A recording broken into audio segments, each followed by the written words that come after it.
بسم اللہ الرحمن الرحیم۔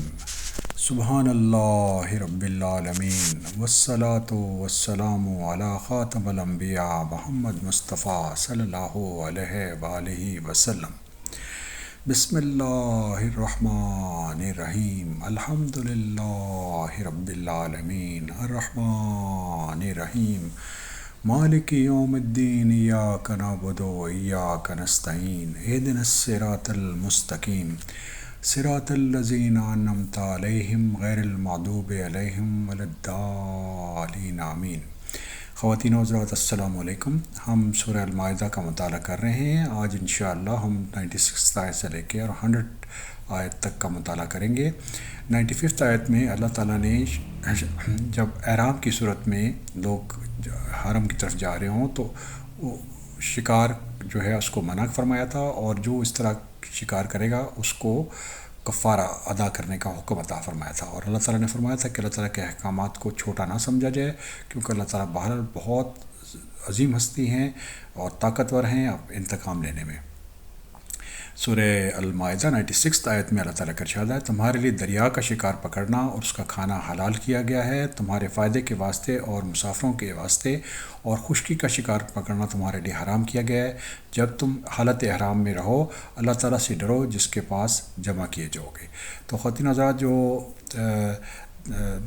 سمندر اور دریا کا شکار ہے اس کو رب العالمین نے حالت احرام میں بھی حلال فرمایا ہے، لیکن وہ خشکی کا شکار ہے اس کو حرام قرار دیا گیا ہے جب تک ایک آدمی نے احرام پہنا ہو۔ سورہ المائدہ 97 آیت، اللہ نے کعبہ کو جو کہ ادب کا مکان ہے لوگوں کے قائم رہنے کا سبب قرار دے دیا ہے، اور عزت والے مہینے کو بھی، اور حرم میں قربانی ہونے والے جانوروں کو بھی، اور ان جانوروں کو بھی جن کے گلوں میں پٹے پڑے ہوں، اس کے لیے تاکہ تم اس بات کا یقین کر لو کہ بے شک اللہ تعالیٰ تمام آسمانوں اور زمین کے اندر کی چیزوں کا علم رکھتے ہیں، اور بے شک اللہ تعالیٰ ہر چیز کو جانتے ہیں۔ تو خواتین حضرات، اللہ تعالیٰ نے حکم دیا ہے کہ کعبہ جو ہے وہ ایک ادب کا مقام ہے ہمارے لیے، تمام لوگوں کے لیے، اور ہر جو قربانی کے جانور ہیں اور جن کے گلے میں پٹے پڑے ہوں ان کا بھی احترام کرنا چاہیے، کیونکہ یہ اللہ تعالیٰ کے حکم سے مسلمان قربانی دیتے ہیں۔ سورہ المائدہ 98 آیت، تم یقین جانو کہ اللہ تعالیٰ سزا بھی سخت دینے والے ہیں، اور اللہ تعالیٰ بڑی مغفرت اور رحمت والے بھی ہیں۔ خواتین حضرات، جب تک آپ کو یہ احساس نہیں ہوگا کہ اللہ تعالیٰ بہت سخت عذاب دینے پر قادر ہیں اس دنیا میں بھی اور آخرت میں بھی، اس وقت تک آپ کی جو ڈائریکشن ہے وہ ٹھیک نہیں ہوگی۔ اور یہ بھی یقین رکھنا چاہیے اگر غلطی ہو جائے کہ اللہ رب العالمین سے زیادہ معاف کرنے والا کوئی نہیں ہے، اللہ رب العالمین الغفور الرحیم ہے۔ جب بھی غلطی ہو اللہ رب العالمین کے سامنے جا کے جھک جانا چاہیے، اور اس کا فائدہ یہ ہوگا کہ آپ کے گناہ مٹ جائیں گے، اور اس دنیا میں بھی آپ باعزت ہوں گے، اور آخرت میں بھی اللہ تعالیٰ آپ کو سرفراز فرمائیں گے۔ سورہ المائدہ 99 آیت، رسول کے ذمہ تو صرف پہنچانا ہے، اللہ تعالیٰ سب جانتے ہیں جو کچھ تم ظاہر کرتے ہو اور جو تم پوشیدہ رکھتے ہو۔ تو خواتین حضرات، یہ قرآن بہت واضح طریقے سے ہمیں بتا رہا ہے کہ اللہ کے رسول جو تھے ان کا جو بیسک بعثت کا مقصد تھا وہ یہ تھا کہ وہ اللہ تعالیٰ کا پیغام لوگوں تک پہنچا دیں۔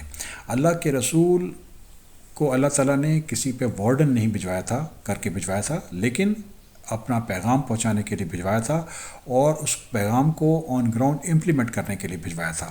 اور اللہ تعالیٰ جانتے ہیں کہ جو ہمارے دلوں میں ہے، اور جو چیز ہم چھپاتے ہیں اور جو چیز ہم اعلان کرتے ہیں۔ اور سورہ المائدہ 100 آیت، آپ فرما دیجئے کہ ناپاک اور پاک برابر نہیں، اگر گو آپ کو ناپاک کی کثرت بھلی لگتی ہو، اللہ تعالیٰ سے ڈرتے رہو اے عقل مندو تاکہ تم کامیاب ہو۔